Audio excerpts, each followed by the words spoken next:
Hi, welcome to Convince Me, podcast brought to you by the Front Row Network and NPR Illinois. I'm your host, Larry Smith. I also happen to be a stand-up comic, and for as long as I can remember, I've been fascinated with what people love, what they don't love, what makes them laugh, and what they don't laugh at.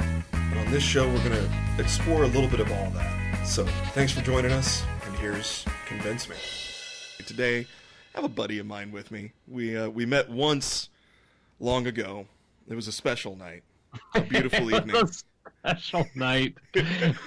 There's not a lot of people that you can eat barbecue chicken with in a hot tub and still look each other in the eye the next day. And I feel like we have. I've got the lead singer, songwriter, and bassist for an awesome band. It's one of my, honestly, legit, one of my favorite bands, the Royal Hounds. Scott Hinds is with us. Hello. Hi, friends. Hello, new friends. Yeah.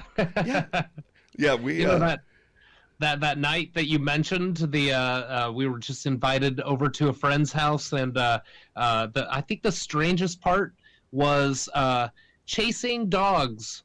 Their dogs escaped, and I was in my underwear chasing dogs in a busy street while it's like 25 degrees out. Yes. And mainly because they were having a hot tub. I didn't bring a bathing suit, so I was like, well, I'll just wear my boxers. And I accidentally let the dogs out of the fence, and we're all running around downtown Champaign-Urbana or whichever end of the city where we were in, and in our underwear, 25 degrees, trying to chase these dogs at in the middle of the night. Yeah, and I think the worst part, like, you and your underwear was fine. The fact that I was wearing Kayla's robe to try to be decent was worse. I had one flip-flop chasing dogs.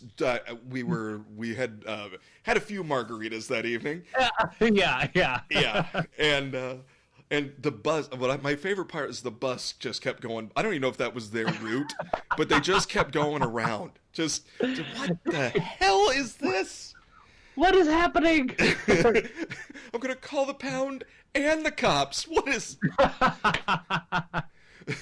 Yeah, that was a wild, crazy night. There's a bald gorilla in a woman's house coat. Stop it. Yep, that was an evening for the ages, I guess. It was a beautiful night, and that's how friends are made, Scott. I think we can attest that's how friends are made. Because time that night got over with, we were like, "This is it. We are friends, and and we're good with each other." So, because in that situation, if you're eating barbecue chicken in your underwear in a hot tub, you can look each other in the eye. That's true. And that's not the only time I've been in that situation in their hot tub. Oh, wow. You've chased dogs in the street in a bathrobe, in Kayla's bathrobe before. It was after that. Yeah, but still it was same situation, and I was like, how does this keep happening? And then I asked them if they had hidden cameras, if they were going to put it on YouTube. Or an NPR. Yes. Now. Well, that's okay. On my show, they put the little E next to it just to give everyone a warning. Oh, okay. Yeah, just... they're like, yeah, we're going to bring on a comedian. Let's make sure everyone knows that he's awful. Don't listen to this with the kids. So, something I was going to bring up first, because I think it's super cool. You guys got mentioned by Rolling Stone recently, didn't you? Yeah, we did. We I guess we were one of the very first to really kind of jump onto the I wouldn't even say jump onto the live streaming of concert bandwagon, because there wasn't a bandwagon. It was almost like before the states even started shutting down, I kind of looked around and I was like, oh, we're going to need a game plan. And so I kind of reached out to a local venue here in Nashville called Roberts, and kind of pitched them this idea, and they kind of worked on it, and we got in at that ground level, and that's when Rolling Stone put out the article about, hey, bands are doing live streams now. That's a thing, and mentioned us along with Roberts and a couple other bands that play at Roberts. So I was like, wow, Rolling Stone. That's pretty cool. Yeah, I mean, anybody who performs wants to be mentioned by Rolling Stone, and the fact that I was just telling people, I know a guy who's in a band that was. I felt cool just being. Oddly enough, that was, and I'm not saying this to brag, but I'm saying this just because it floors me, because I'm like, who the heck am I? It's the second time I was in Rolling Stone. One time I was recording at a recording studio. Just a buddy just happened to need some upright bass, so I was like, I'll show up, whatever. And they snapped my picture, and it was a few weeks later, Rolling Stone did an article on the top 5 studios in Nashville, and they just happened to use my picture randomly. And so had nothing to do with anything I've done that's important at all. It was just random. So, yeah, so it's kind of cool. Yeah, that's very cool. Cause I thought that you had been at least in Rolling Stone once before, and I tried to look it up, and I couldn't find it. So I was like, I know this one for sure, and I don't want to put my foot in my mouth. So I'm glad that you brought it up. Yeah. So it's kind of neat. Do me a favor. I could explain the Royal Hounds all day long, but that's like asking somebody else to explain my comedy. What if I'm sitting right there? Tell everybody what. I mean, not tell us what you're all about, but tell describe your music. Tell people what it is, because I love it. Yeah. So the Royal Hounds, we're a lighthearted, high energy band that is not out there to make serious introspective statements. I mean, we have songs about I have a song about bacon, even though everyone talks about bacon and stuff. I have another song about a wife who is ticked off at her husband because he keeps blowing all the rent on beer and won't do any of the dishes, or a song dedicated to people who can't dance. It's just that sort of stuff.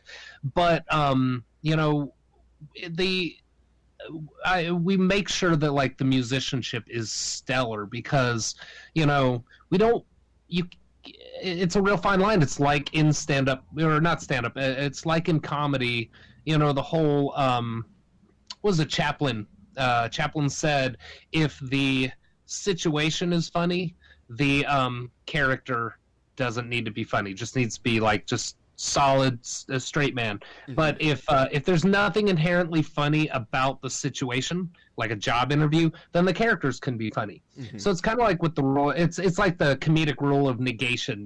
Those two comic elements will cancel each other out, and it'll just be unfunny. So with the Royal Hounds, it's a similar thing. We do really lighthearted, fun, silly stuff, sing songs about silly topics, but the musicianship is just like has to be solid. We have just like one of the best guitarists around. I mean, if I do say so myself, he's just amazing. And I just think that the silly songs couldn't stand on their own if you didn't have really solid musicians backing it up, And right. So yeah, I take the music really seriously, but the performance is just a lot of fun. The performance is great, because I've watched not to fanboy, but I'm going to fanboy, because I've watched a lot of the live performances and the videos, and watching you guys perform is just a blast. It's well, you got the guitarist jumping up on the bass while you're holding it and playing it, or you guys are switching up. And it's just like playing each other's instruments at the same time, sort of stuff, and it all comes down to just wanting to entertain an audience. And when you have so many introspective singer-songwriters, you can only do that so much. The world also needs just people are just going to put on a fun show. Yeah. Well, let me mute my phone. You're very important. I understand. No, I get it, because I've always said with comedy, I take writing seriously. I take performing seriously. Mm-hmm. I take the product, not to use that term, but I take the product seriously. I do not take myself seriously at all. Mm-hmm. If you, I think it was Kyle Kinane that said, if you ever find a comedian with an ego, kick him to the curb. That's not, and that's with most artists. If you've got an ego, I get it, that you need introspective people. We need Mark Maron. I mean, we need comedians like Mark Maron. We need songwriters like Jason Isbell. Introspective and but I freaking love Jason Isbell. Oh yeah, the world needs that. Yes. You know. Yo, I love that. Just the new album is great. If you haven't heard it, but I have actually. Yeah, it's so good. The article that anyway, we could do a whole episode about Jason Isbell. Maybe one day I will, or I'll just have him on just for sure. Yeah. Because I'm with NPR. I can get anybody. That's right. I'm Larry Smith. I can. Wait, a comedian with an ego. Oh, to the curb, in man. the show. Stop recording. But yeah, it's you need you take the other part of it seriously, but you guys just don't take yourselves seriously. You're fun and silly, but the vocals are great. The songwriting is solid. And the like, how would you describe your style of music? Because it's a lot based in roots music. You know, the band started off as a rockabilly band, you know, and even though, I mean, yes, it's a 3-piece with an upright bass now, so no matter what we play, we could do Gregorian chants and people are going to go, "Oh, rockabilly," you know. Uh-huh. But by this point, it's veered a little more towards honky tonk and kind of surf and swamp, like swamp rock sort of stuff, you know, but with that lighthearted aspect to it. And now, you know, we play very, very little rockabilly at the show, but people will still call us rockabilly because I play upright bass, you know. Sure. But and you wear Western style shirts. And I wear Western style shirts, but I've always loved that style, you know, regardless. But yeah, it's like, and for a long time I was like, oh, we're not rockabilly, but now I'm just kind of getting to the point where I'm just like, you know, if people show up to our shows, whatever, you know, I just want to keep doing this, you know. As long as they're buying tickets and having a good time, call me whatever you want. Yeah, and it's funny because the rockabilly people are like, "You're not rockabilly," and I'm like, "Oh, okay, yeah, whatever." You're right, but okay, thanks. Yeah. So, now I'm gonna bring this up. You were in Million Dollar Quartet. Yeah. Out in Vegas. Oddly enough, playing the father of rockabilly. Yes. Yeah. So because you were a middle school teacher, right? Mm-hmm. Middle school? Yeah. And you just went, I'm going to go and audition? Am I getting the story right? Yeah, that's what it was. It was, goodness. I was, somebody had told me, another musician out of Seattle had told me, Scott, you should be in musical theater. And I was like, musical theater, blah, you know. And so it was like, no, there's this show, Million Dollar Quartet, about like the birth of rock and roll that I think you'd be good at. So I looked up and found out there was going to be an audition in New York City in June. And the school year had just finished the week before. I had 3 days where I sandwiched together where I didn't have any gigs. And I was like, you know what? I'm just going to go up to New York. I'll audition and I won't get the part because who am I? I'm a middle school teacher from Tennessee, you know? And so I go up there and then I eventually got the part. And I guess the fact that I was a musician from Tennessee made me perfect to play the role of a musician from Tennessee, Carl Perkins, you know. So I did it for about 3 years, and it was a wild ride. I got to see and do things I never would have dreamed, and I'm so grateful for it. It's such a cool story. Like that's every, like, that story should be told to every kid that is in some Midwestern or Southern town. That's like, I have a dream, and someone goes, no, you go to work at the hardware store like your dad did. And then it's a beautiful story. And then you left there, and did you start the Royal Hounds right after that, or was there No, the Royal Hounds actually started in my hometown in 2011. Okay. Like, this was probably about maybe 2.5, 3 years before I left teaching. So, you know, in those early days of the Royal Hounds, I was doing crazy things like I would play in Lexington, Kentucky, and I would finish the show at 2 in the morning. I'd get in my car and drive, 3.5 hours back to the school that I would teach at. I would sleep an hour in the band room. I'd get up and teach all day and get in my car and then drive to the next city on the tour, play the gig, drive back, sleep in the band room secretly without anyone knowing, teach all day. And I actually experienced like legit exhaustion after doing that for a while, but it was just like burning the candle at both ends to make it work, Yep, I get that. Again, I completely parallel worlds, because with stand-up, you're doing the same thing.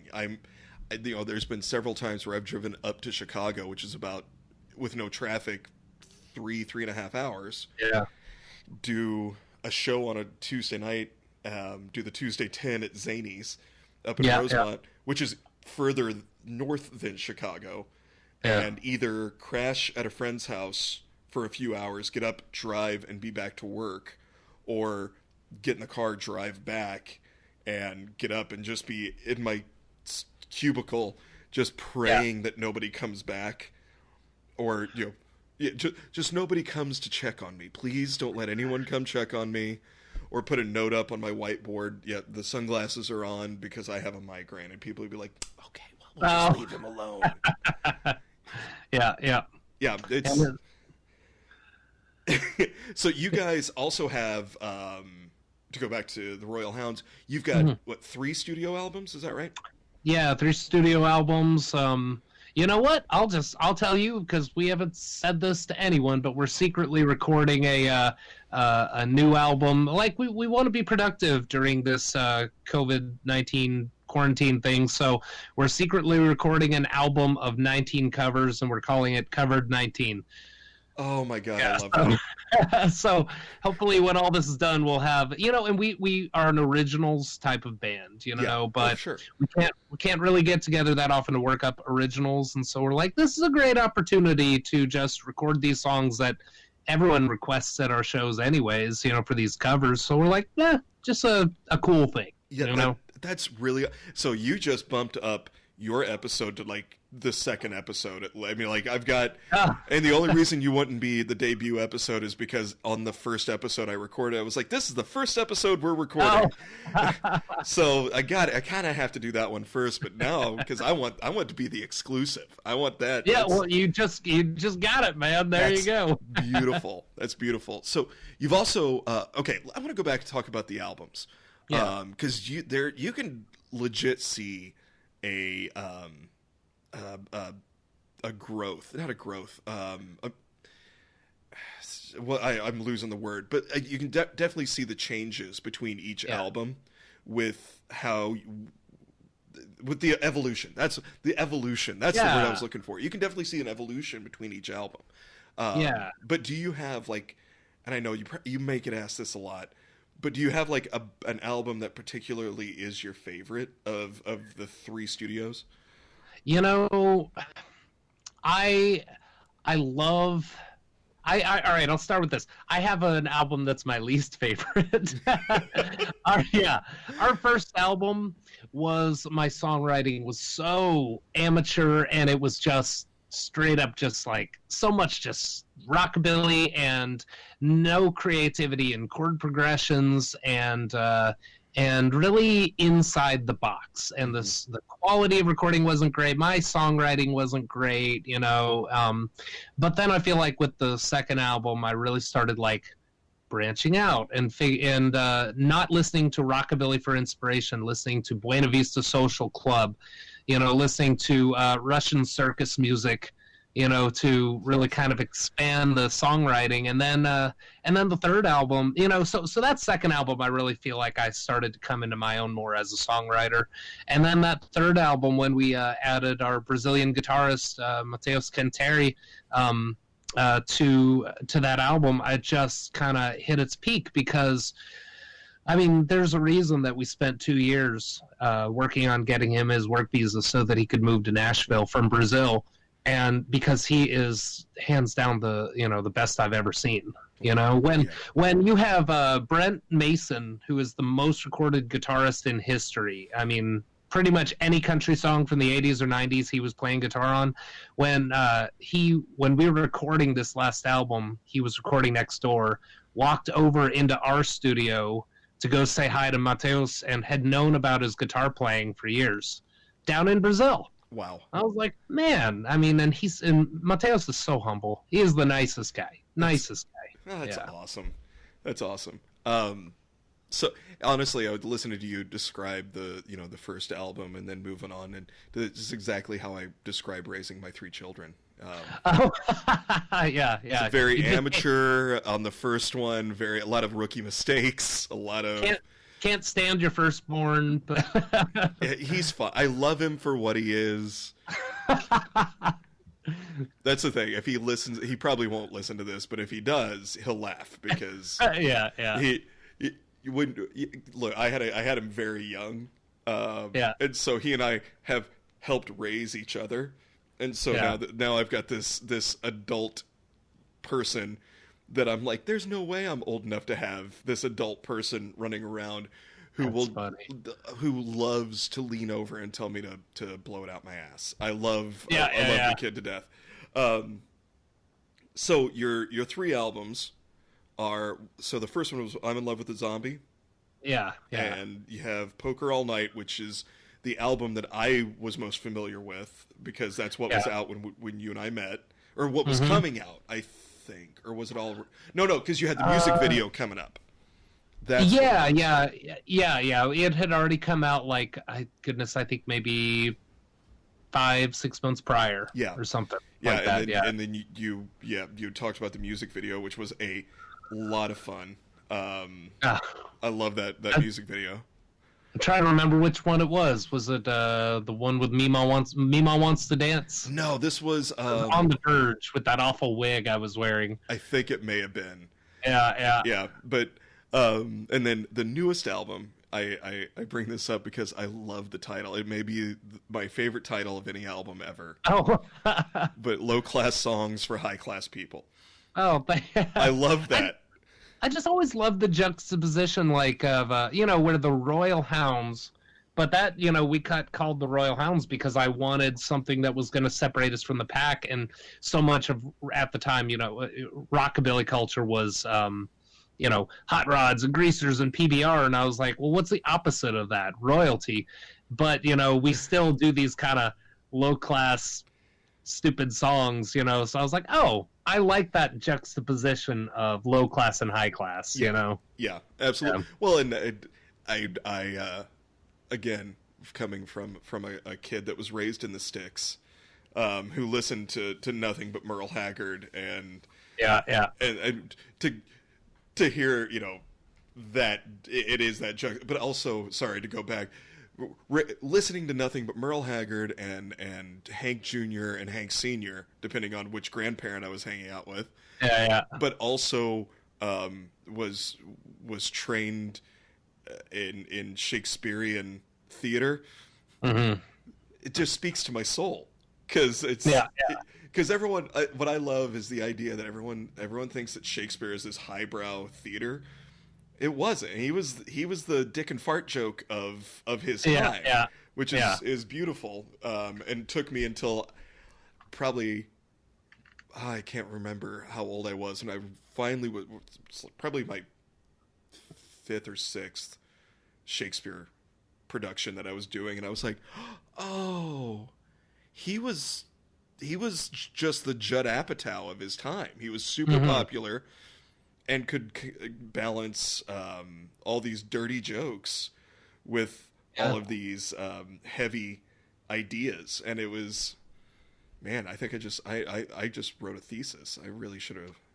There you go. Yeah. There you go. I got some typing to do. We got to end this because I got to do this while the. All right. Yeah. Thanks for being on. Anyway. No. So, as we know on Convince Me, I told you I was bad at transitions. But on Convince Me, we talk about stuff we don't like, that maybe we have felt a little ashamed about not liking, and stuff that we love that maybe we were made to feel ashamed that we love. We're gonna concentrate a little bit more going forward. We're gonna have a little combination of stuff on the show. Yeah. But because I'm a comic, then that's what I love, that's what I know, and that's what every conversation turns to anyway. That's what we're going to talk about. Now, I know I threw you a little bit of a curveball, Scott, when I was like, hey, in the middle of you concentrating on, here's the original concept for the show, but now let's concentrate on this. Yeah. So let's talk about the stuff, the thing that you hate, that you feel everyone else loves, but also let's talk about what doesn't make you laugh, because we'll get that out of the way so we can talk about the love, because that's what we're all about. Totally. Well, I'll first preface this by saying that I really hope that my wife doesn't hear this portion of the show. Because early on in us dating, I mentioned how I didn't like Big Bang Theory at all, and I thought it was stupid, and she likes it.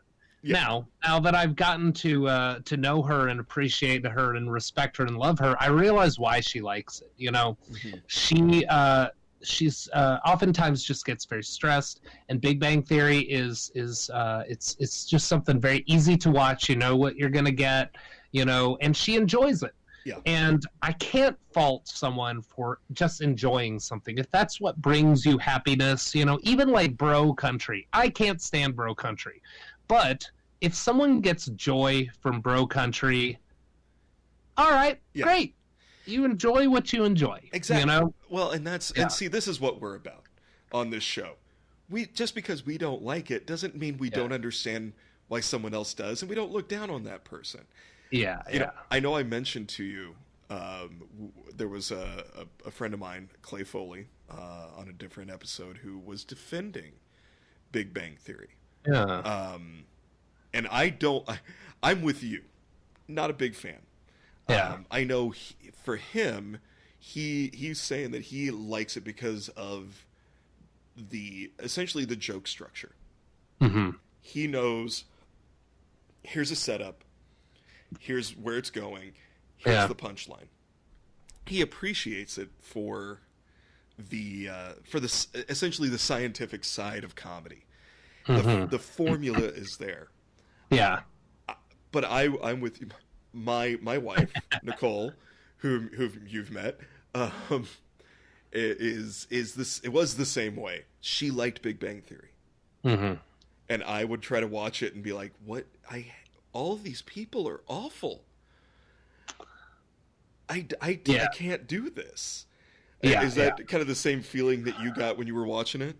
Well, so I've seen some episodes with my wife, and not a whole ton of the series, because she'll now, whenever I come around, she'll shut it off, because even though I try to convince her, I'm not judging you, she doesn't feel comfortable with me around, because she knows my sort of theories on writing and what makes for good writing and not good writing, and she just doesn't want to feel like I'm putting pressure, even though I'm trying to do everything I can to not push pressure, despite going on NPR and talking about why I don't like that show.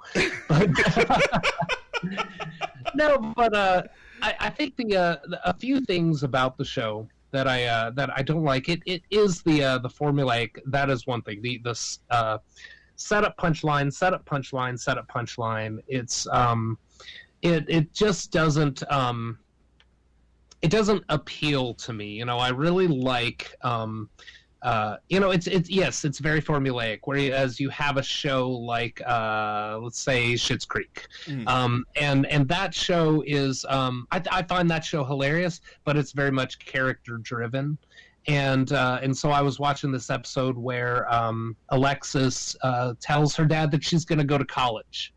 And so the dad, Eugene Levy, the jokes aren't set up punchline, clever humor, but the funny came from his reaction in him trying to control himself or to keep himself from influencing what her major should be. Right. And just watching him try to wrestle with this, he really wants to tell her, but it's my daughter and it's her own life, and the humor came from that, and there was no setup punchline sort of stuff. I also don't like the way that where the humor kind of stems from. So I feel like a lot of people point to Big Bang Theory as being nerd humor, but to me, I always thought of it as it's Wikipedia nerd humor. It's kind of like we haven't had a joke about comic books in a while. Let's go to Wikipedia and look up Green Lantern. Oh, here's a fact about Green Lantern. Let's fit it in there. Mm-hmm. Whereas a lot of these shows like Community or Arrested Development and stuff, their pop culture references are a little more organic. They come out naturally, and I guess the final thing, because I don't want to dwell on negative stuff, right. but the final. Oh yeah, going back to that last point, I feel like Big Bang Theory is, or rather, like Community is written by a room full of true nerds. People who really, really get nerd culture. Big Bang Theory, I feel like, is written by a group of people who aren't nerds. And so they write from a perspective of how do, quote unquote, how do regular people perceive nerds? Yes. And that's the final issue that I have with it, is that the joke, the humor from Big Bang Theory on the surface seems like, oh, the comedy's coming because they really understand nerd culture. But no, the comedy supposedly from Big Bang Theory comes from, we're making fun of these people for being nerdy. Yes. Sheldon he'll make some statement about, oh, you can't slip on that floor because your shoe has friction. And if you worded it that way and said you can't slip on it because of friction, it wouldn't be funny. But instead they make him have this really drawn out scientific explanation about what friction is, and everyone laughs at him. Mm-hmm. Or if someone makes a reference to Star Trek, it's they laugh at them because they like Star Trek.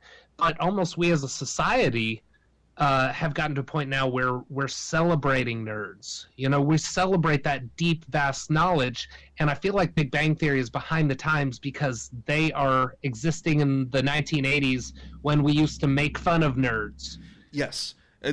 All of the jokes feel like they're coming from a place of just a mean place. Yeah. A place of it's like it's written by bullies. Yeah. And it's all, they're like, okay, we're going to get this room full of bullies to write a show about nerds. But we got to have the hot chick. And they're like, well, the hot chick, even though she's going to bang one of the nerds, is still going to be real mean to him. Mm-hmm. And he's just going to take it because he's a nerd. Yeah.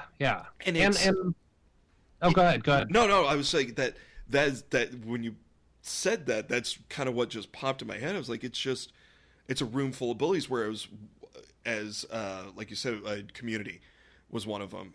All the, even now I can't think. Jeff, the main character, mm-hmm.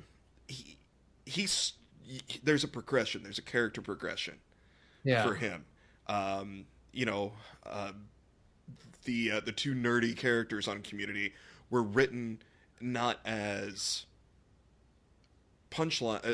They weren't formulas for punchlines. They were fully realized human beings that just happened to be the way they were, and everyone just kind of was okay, because that whole episode with them playing Dungeons and Dragons, and they were like, "Oh, this is stupid," and then they all got into it.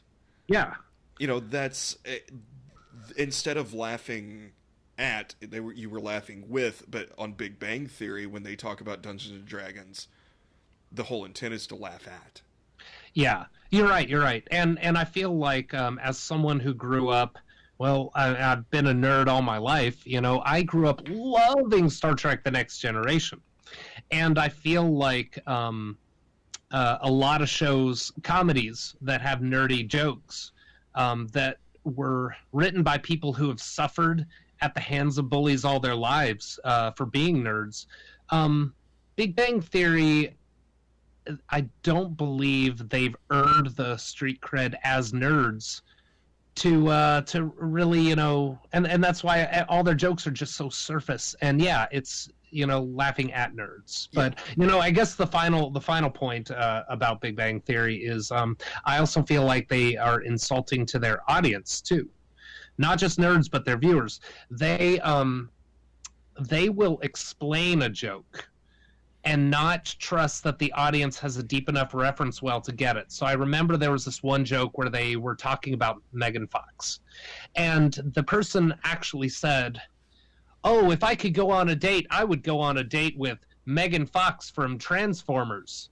And all the guys in the room were like, "Oh, yeah." But see, that's the thing. If you had nerds sitting around having a conversation and they all knew Transformers, they would know who Megan Fox were. So the writers were pandering to the audience, and they do it so much, they just assume, oh, the audience is too dumb to get our jokes. Yeah. So we're going to explain it to them. Whereas Community, they would make a reference, and if the audience doesn't get it, too bad, they're moving on. And they have a lot of those 1%er jokes where like 1% of the audience will get it, but it's hilarious. Yeah. But they assume that the audience is smart enough to get the humor and then just plow right on through. Well, it's Community did a good job with what a lot of stand-ups, especially like to throw one out, Patton Oswalt, where it was you're going to do your material, and who likes it is going to like it. They're going to tell their friends. Yeah. And if you don't get it, good. Go away. We don't want you. Yeah. And I don't care if our audience is 4 people. If those 4 people are really getting it that night, great. Because those 4 people will go tell 4 friends, and then they'll tell 4 friends, and it will build from there. They were fine with having that slow build. Whereas Big Bang Theory was designed, and all the writers made a good living, and it was on for a long time, and all the actors have made a lot of money. I'm not by any means insulting them, but that show was designed to sell toothpaste. It was designed to sell products. Yeah. But then you get, like even Parks and Rec. Mm-hmm. Yeah. There's a lot of punchlines in there and a lot of reactions. Yeah. But because of delivery and because of character, like just the way that the actors built the characters, you cared about them. Yeah, and I think that's how the writers wrote those characters is, so much of Parks and Rec and a lot of those types of shows are character driven. It's just like, okay, how would this character react? What's the funny way they'd react? Whereas Big Bang Theory seems like, okay, we want, I don't know which character, and I know it wasn't Sheldon, but let's just say Sheldon. Sheldon is going to go into space. How do we get him there?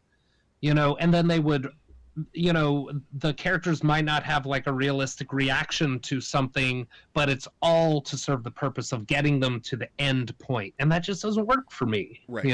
Right. Yeah. Yeah. The other shows feel more natural and more, again, I'm using a buzzword, but organic. Yeah. Then here's a tried and true formula that we know if we do X plus Y, we get Z. Yeah. And if, again, it worked, and it had a huge following and a great audience, and I can't fault him for that. And also I understand why people like it. Yeah. I'm just not the audience.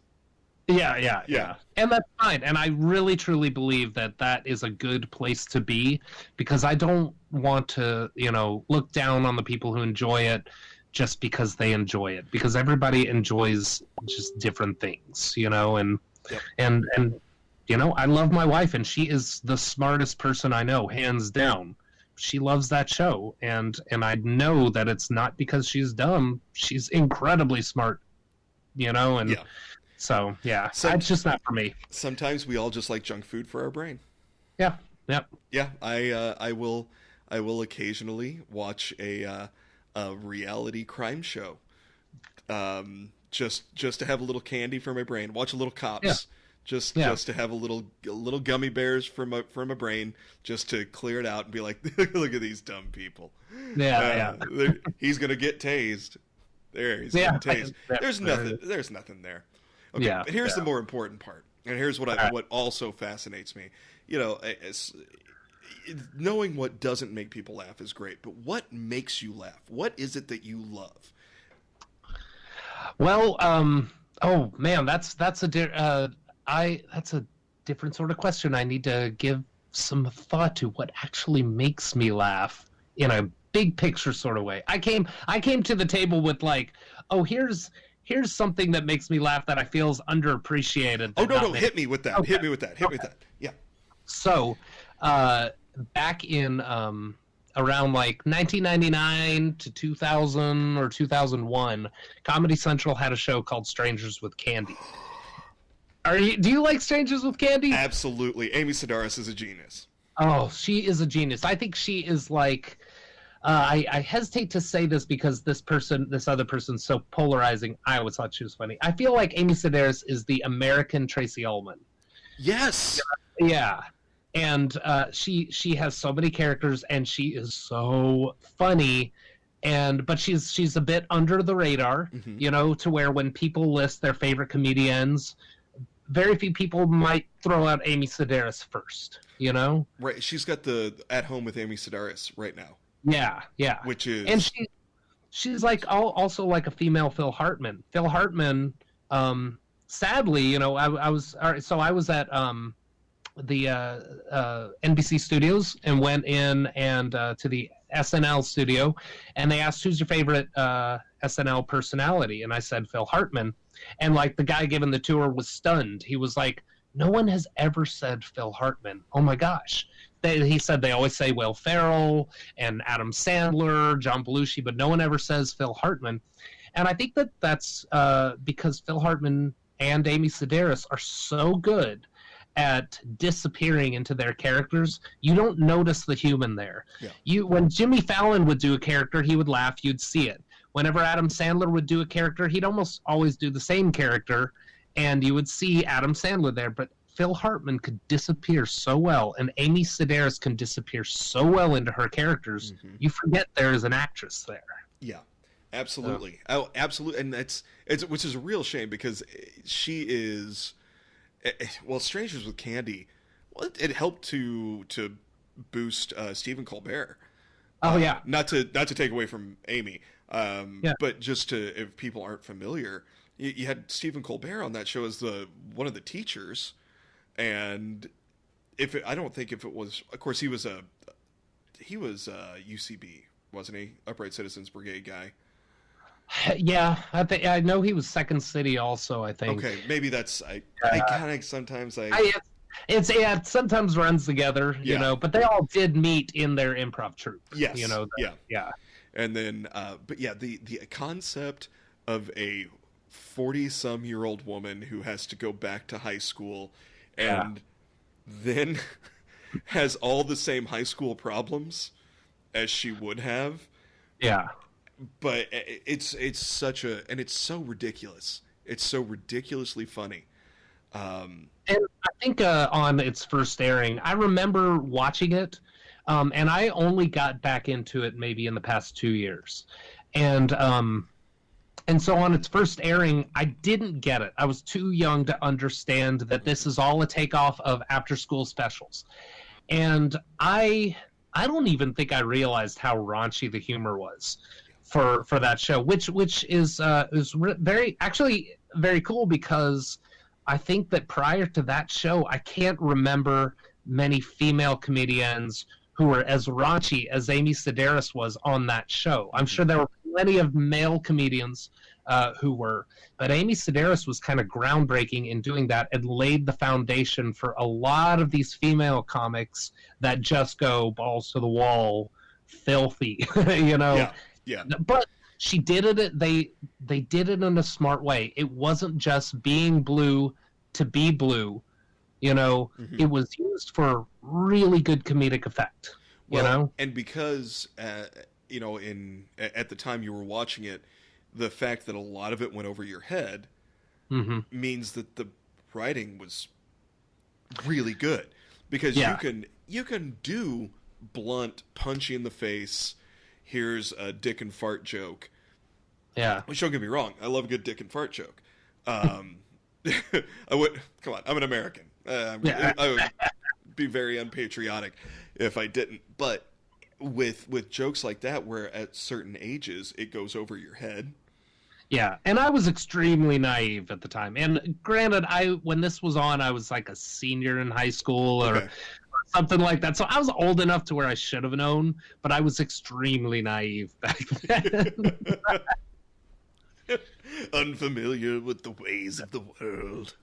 But yeah, the show is like nobody knows about this show for some reason. You know, I try to tell people about it, and I describe it as it's the Cards Against Humanity of TV shows. You know, I mean, yeah. And it's just, it's so creative on so many levels, you know, and so much of the way the show was written was improv. They would basically tell, they would tell each other, okay, in this scene, this is going to happen.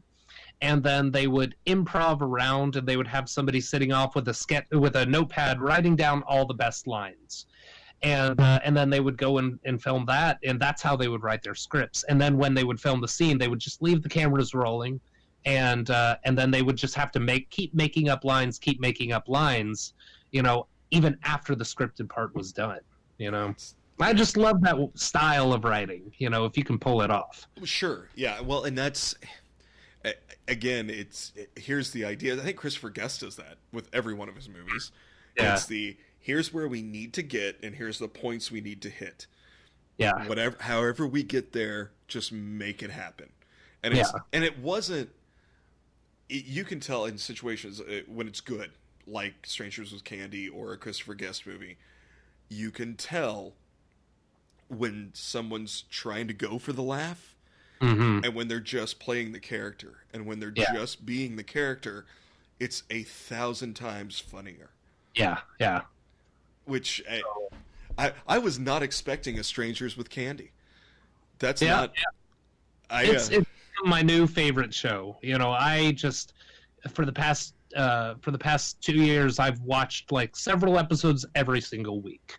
You know, I swear I am on a mission to tell this world that this is one of the funniest shows in the history of television, you know? Well, and I think with the direction that that television and comedy has gone in the past 5 years, Strangers with Candy has it fits more now than with the landscape it was in 20 years ago. And yet yes, I agree with that. And I also don't see how it would ever be allowed to be on TV. Like now. I mean, some of the things that they would say, I don't know that I would even feel comfortable repeating on this radio show, you know? I mean, I can say this one thing. The principal was named Onyx Blackmoon. And they just leaned into that. You couldn't do that on TV today, but that character is my favorite character on the whole show. The actor's name is Greg Hollingsman or something like that. And he plays the part so weird. He is so weird. But the fact that, I mean, you could never have a character named that on TV. No. You know, and I'm not the sort of person who's like, the world's too politically correct, blah, blah, blah. No, I very much think, you know, there are lines to be towed, you know, and but that show, I was reading the other day, their censor that they worked with was a huge fan of the show and let them get away with pretty much anything. That's, you know, yeah. So it's a great show. With comedy, you're talking about getting away with stuff. 20 years ago. Well, even when did it come out? No, it was longer ago than that. But anyway, Dodgeball. The movie Dodgeball. there are it's a lot of slurs in that movie. Yeah, A lot yeah. of slurs, and I had forgotten about that. Yeah. And we were just like, I mean, don't get me wrong, Dodgeball is still funny. And the Hmm. joke isn't, the punchline isn't the slur.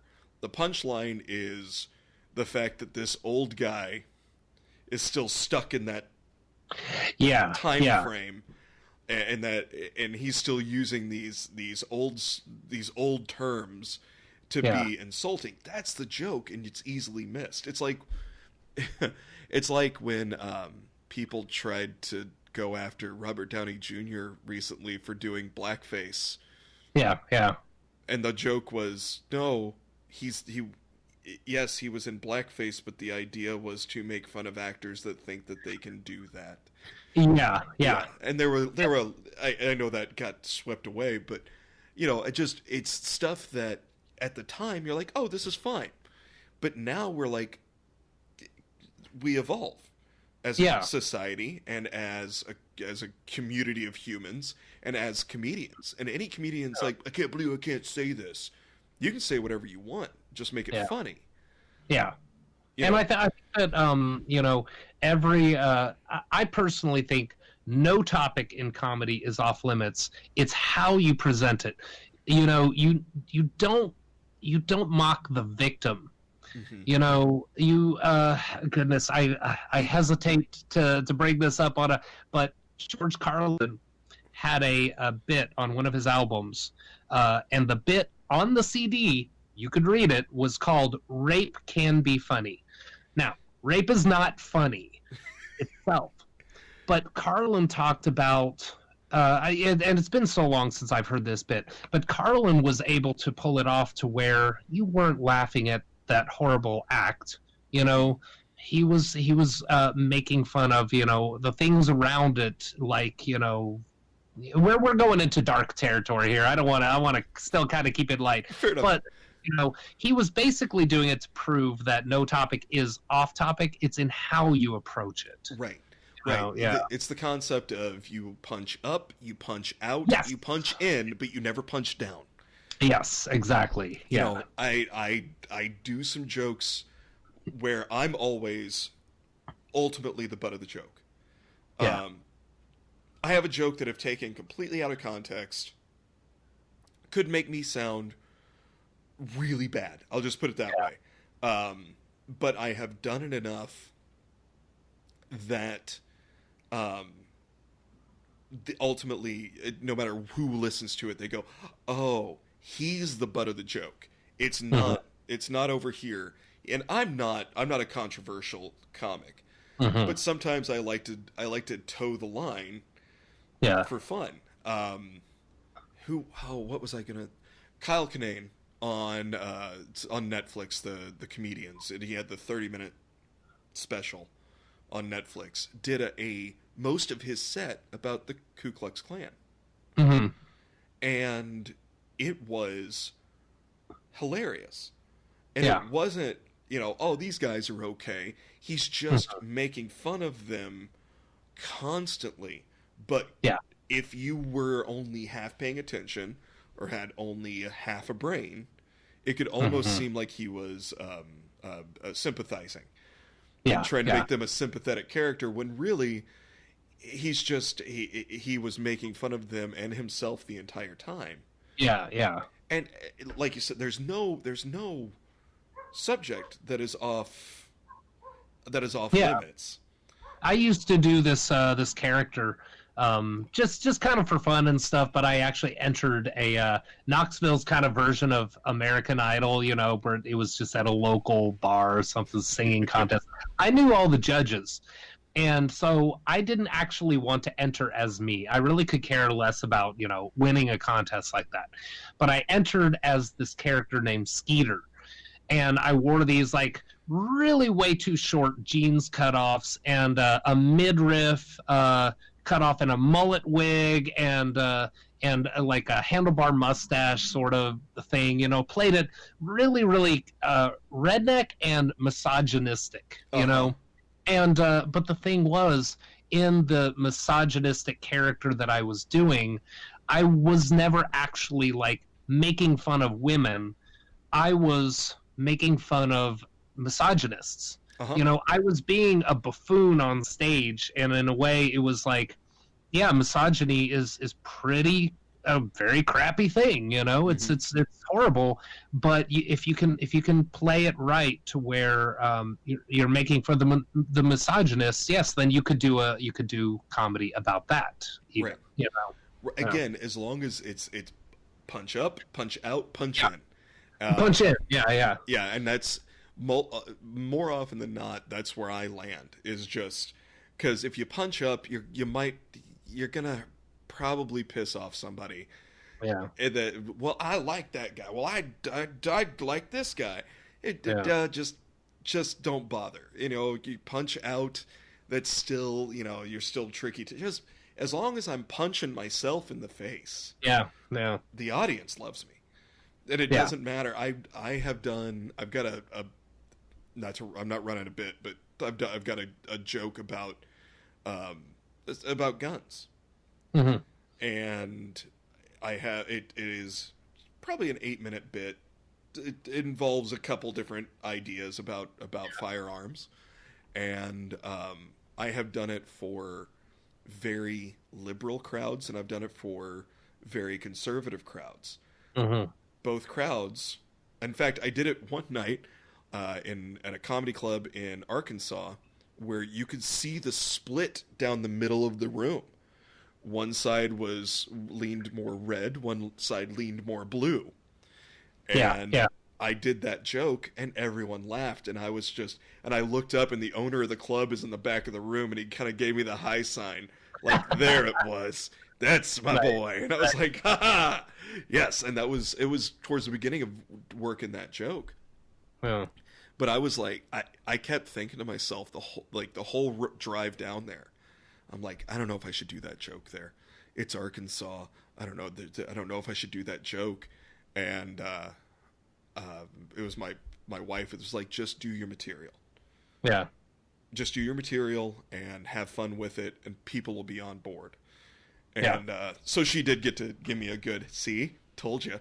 Just always listen to me, because she's very smart, and I should always listen to her. Yeah. Right. Don't we love our wives? I do.